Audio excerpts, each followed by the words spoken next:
एक आदमी अपनी पत्नी का पीछा करता वहां पहुंच जाता है जहां वह अक्सर काम करती थी। जैसे ही पति उसमें प्रवेश करता है, एक कपड़े की दुकान होती है, तो पत्नी घबरा जाती है। सोचने पर मजबूर हो जाती है कि यह आखिरकार यहां कैसे पहुंच गया। इसी बीच में पति पूछता है कि तुम तो कहती थी कि मैं फैक्ट्री में काम करती हूं, लेकिन यह तो कपड़े की दुकान है। जैसे ही पत्नी ने यह बात सुनी, पत्नी कहती है कि मैं तुम्हें समझाने की कोशिश करती हूं, तुम बस शांत रहो, शोर मत मचाओ।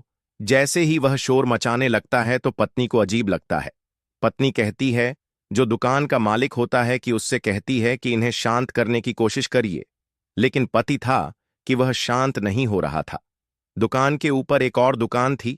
उस दुकान में वो ऊपर पहुंच जाते हैं और को समझाने की कोशिश कर रहे थे, लेकिन पति का गुस्सा था कि लगातार बढ़ रहा था। इसी बीच में एक लोहे की रोड थी, जिसे बहुत ताकत के साथ बहुत जोर से उस व्यक्ति को मारा जाता है, और जैसे ही उस व्यक्ति को लगती है, उसके बाद वह बेहोश होकर गिर जाता है। वह व्यक्ति बेहोश होकर गिर जाता है। अब इन्हें डर जाते हैं। जो दुकान का मालिक है वह भी डर जाता है, घबरा जाता है। साथ ही जो उसकी पत्नी है वह भी डर जाती है कि इसे होश आएगा तो बात पुलिस तक पहुंचेगी और मामला फिर जेल अदालत तक पहुंच सकता है। इसलिए इसे हमेशा हमेशा के लिए खामोश करना होगा, शांत करना होगा। इसी बीच में एक रस्सी से उसका गला घोंटा जाता है और गला घोंटकर उसकी हत्या कर दी जाती है, यह सोचकर कि शायद यह कभी पकड़े नहीं जाएंगे। इस बीच में वह करते क्या है कि इस लाश को ले जाकर एक बाइक पर रखते हैं, यानी कि एक कट्टे में रखने के बाद, और शहर में इधर उधर घूमते रहते हैं ताकि उस लाश को ठिकाने लगाया जा सके। लेकिन लाश को जब ठिकाने लगाने की कोशिश कर रहे थे तो लाश को ठिकाने लगा जरूर पाते हैं, लेकिन पूरी मात्रा में लगा नहीं पाते। पुलिस ने इस घटनाक्रम का खुलासा किया तो लोगों को यकीन नहीं हो रहा था कि एक ऐसी महिला जिसको बुढ़ापे में किसी व्यक्ति से इश्क हो जाता है और वह अपने ही इस इश्क को बनाए रखने के लिए अपने पति को बहुत बुरी तरह से मौत देती है। इस घटनाक्रम का खुलासा भी उस दिन होता है जिस दिन क्या उत्तर प्रदेश के मेरठ में सौरभ राजपूत हत्याकांड का खुलासा होता है कि किस तरह से साहिल शुक्ला ने अपनी प्रेमिका, जिसका नाम मुस्कान रस्तोगी होता है, उसके साथ मिलकर सौरभ राजपूत की हत्या की थी।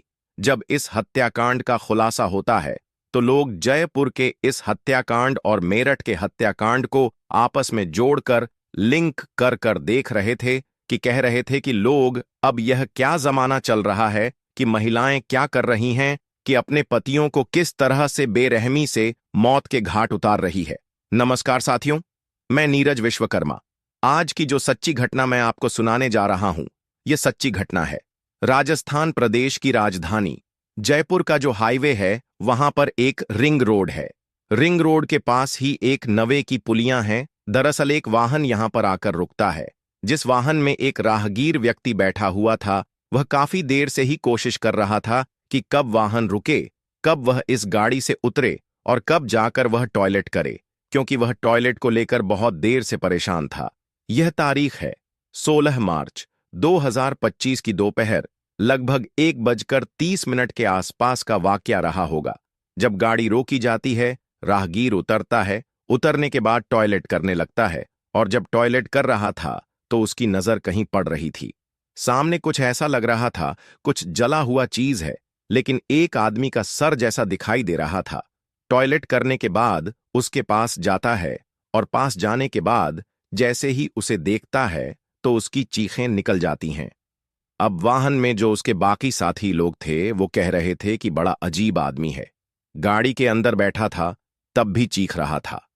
अब गाड़ी से बाहर निकला है टॉयलेट करने के लिए तो अभी भी चीख रहा है, चिल्ला रहा है। आखिरकार इससे हो क्या गया है?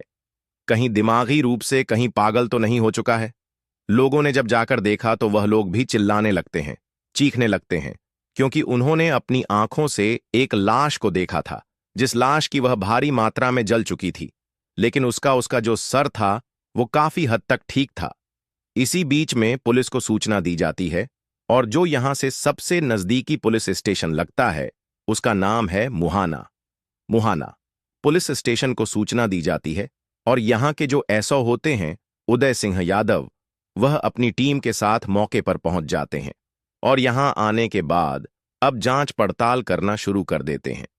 देखते ही प्रथम दृश्य ऐसा लग रहा था जैसे किसी व्यक्ति की पहले हत्या की गई है। यहां से दूर और हत्या करने के बाद लाश को यहां लाया गया है और जलाने की कोशिश की गई थी, लेकिन पूरी मात्रा से वह जल नहीं पाता है। आखिरकार कौन यह काम करेगा? यह मरने वाला व्यक्ति कौन है? अब पुलिस के दिमाग में बहुत सारे सवाल चल रहे थे। इसी बीच में डॉग स्क्वाड बुलवाया जाता है और एफएसएल टीम बुलवा जाती है। साथ ही यह जांच पड़ताल करने की और आसपास के जितने भी लोग होते हैं यहां पर उनसे भी पूछताछ की जाती है, लेकिन कोई बताने की स्थिति में था ही नहीं। अब पुलिस के पास कोई रास्ता नहीं था। पुलिस करे तो क्या करें? जो यह लाश होती है, इस लाश के पोस्टमार्टम के लिए भेजा जाता है और पोस्टमार्टम से पता चलता है कि किसी रस्सी से गला दबाकर इसकी हत्या की गई है। अब इस लाश को रखा जाता है महात्मा गांधी हॉस्पिटल की मोर्चरी के अंदर। अब पुलिस ये इस व्यक्ति की शिनाख्त करने की कोशिश कर रही थी। अखबार हो या फिर सोशल मीडिया के अलग अलग प्लेटफॉर्म हो, हर जगह यह सूचना वायरल कर दी जाती है कि मरने वाला व्यक्ति कौन है, इसके बारे में पता चल सके।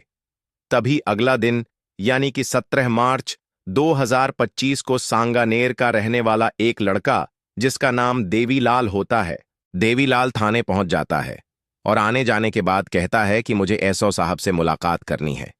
पुलिस वाले कहते हैं कि एसओ साहब बहुत ज्यादा बिजी हैं, आपको पता नहीं है। आप बताइए हमें क्या बात है? वह बार बार एक ही बात कह रहा था कि मुझे सिर्फ उन्हीं से बात करनी है। जब यह देवीलाल पहुंच जाता है तो वह कहता है कि साहब वह आया है सांगानेर से, और सांगानेर के में रहने वाले जो उसके चाचा होते हैं उनकी लगभग 40 साल के आसपास की उम्र रही होगी।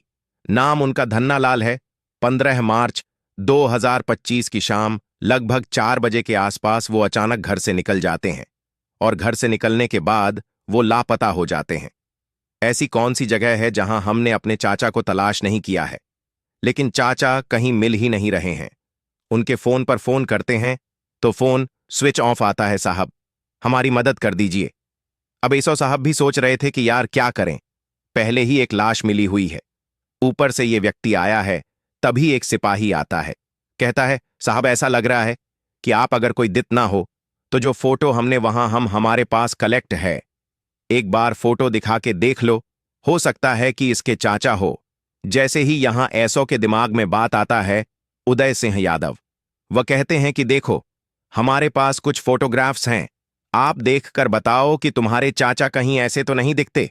बस उस फोटो को देखने के बाद जो लड़का होता है देवीलाल वह दहाड़े मार मार कर रोने लगता है, चीखने लगता है।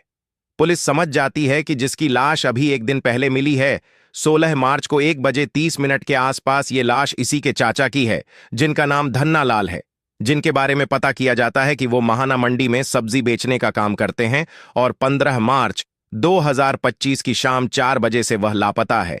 इनसे पूछा जाता है इनके बारे में कोई जानकारी, कोई बात थी तो जुटाने की जब कोशिश की जा रही है तो पता चलता है कि इनकी एक पत्नी है जिसका नाम है गोपाली देवी।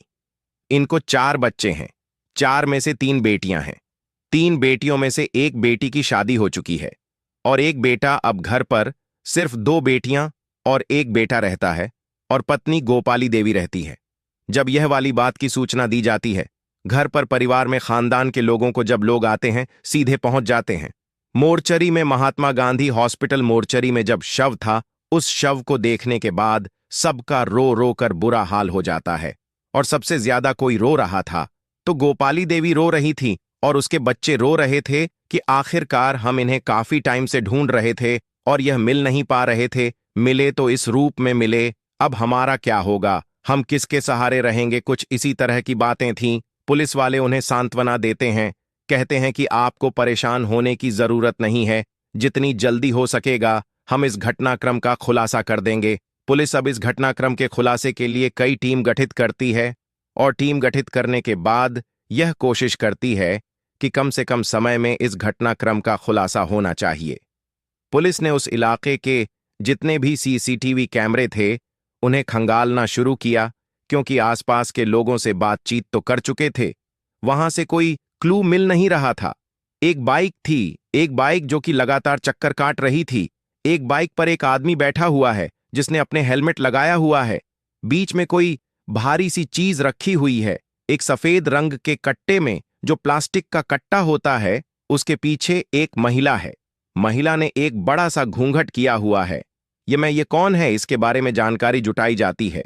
दरअसल किसी ने कहा कि ये बार बार चक्कर काट रहे थे। इनका चक्कर काटने का मामला समझ में नहीं आया, या तो ये रास्ता भटके हुए हैं या फिर कोई और वजह है। तो क्योंकि उनके चेहरे तो दिखाई दे नहीं रहे, जो बाइक था, बाइक पर नंबर आता है और नंबर से पता चलता है कि आखिरकार ये जो बाइक है वह किसके नाम है। तो पता चलता है यह बाइक सांगानेर में एक कंशो वाली गली है और कंसी 2 वाली गली में एक श्री श्याम फैशन के नाम से एक दुकान है और दुकान का एक मालिक होता है जिसका नाम दीनदयाल कुशवाहा होता है। उम्र जिसकी लगभग 30 साल के आसपास होती है। पुलिस सबसे पहले इसी के पास पहुंचती है क्योंकि यही एक प्राइम सस्पेक्ट था। पुलिस के पास कोई ऐसी लीड मिल नहीं रही थी और यह घटनाक्रम भी कुछ ऐसा था पुलिस के लिए जैसे क्या भूसे के ढेर में से सुई को तलाश करना। यह अंधा कत्ल था। किसने किया, क्यों किया? पुलिस इन सवालों के जवाब तलाश करना चाह रही थी और इसके लिए लगातार कोशिश कर रही थी। पुलिस की जो टीमें थीं, वो कई टीमें अलग अलग क्षेत्रों में काम कर रही थीं। आखिरकार यह बाइक पर सवार जो था वो मिल जाता है।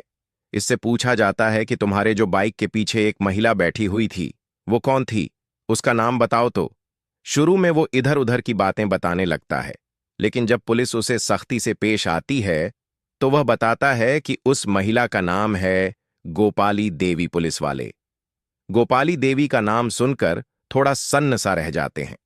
सन इसलिए रह जाते हैं क्योंकि यह नाम पहले भी सुन चुके थे। दरअसल यह नाम था धनलाल की पत्नी गोपाली देवी का। अब गोपाली देवी का नाम तो वो पूछते हैं कि वह कहाँ है, उनसे मुलाकात करनी है। जो पुलिस जब इस पर जो दुकान का मालिक होता है दीनदयाल कुशवाहा, इस पर जब दबाव बनाया जाता है तो आखिरकार वह उस महिला को बुलवा लेता है। महिला जब सामने खड़ी होती है तो पुलिस वाले देखकर और भी हैरान इसलिए थे क्योंकि वह तो रो रही थी 2 दिन पहले और खूब ज्यादा रो रही है। अपने पति के अचानक से गायब होने के, उसके बाद उसकी लाश मिलने के लगातार वह रो चली जा रही है और यहां वह बाइक पर पीछे बैठी हुई है। आखिरकार यह वाली बात तो उसने जिक्र नहीं किया कि जिस वक्त उसका पति गायब होता है। दोस्तों, अगर खबर पसंद आ रही हो तो हमारे चैनल को सब्सक्राइब जरूर अवश्य करें।